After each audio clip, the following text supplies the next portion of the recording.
Menteri Keuangan RI Sri Mulyani Indrawati mengungkap sejumlah modal asing keluar dari Indonesia atau net outflow tercatat mencapai 2,05 miliar US dollar atau setara dengan 30 triliun rupiah dengan kurs 14.868 rupiah per dolar AS ketika memasuki kuartal ketiga 2022. Hal itu yang terjadi di tengah ketatnya kondisi perekonomian global. Sri Mulyani Indrawati menjelaskan bahwa pada kuartal kedua 2022, Indonesia mencatatkan aliran modal masuk atau net inflow 0,2 miliar US dollar. Namun, memasuki kuartal kedua 2022, terjadi net outflow yang lebih besar.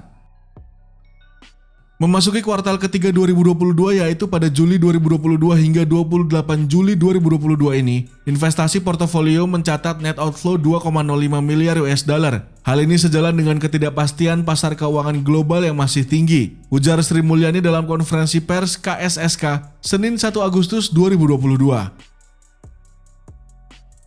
Menurutnya, terus meningkatnya inflasi secara global akibat tingginya harga komoditas menyebabkan proyeksi pertumbuhan ekonomi global akan melambat.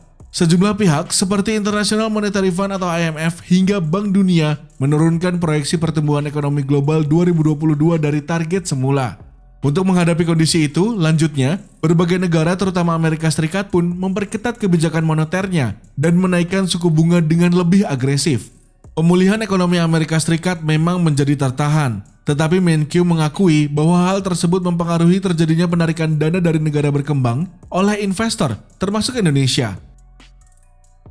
Ketidakpastian di pasar keuangan global akibat tingginya inflasi di negara maju dan pengetatan kebijakan moneter telah mengakibatkan aliran keluar modal asing, khususnya investasi portofolio, dan ini menekan nilai tukar di berbagai negara berkembang, kata Sri Mulyani.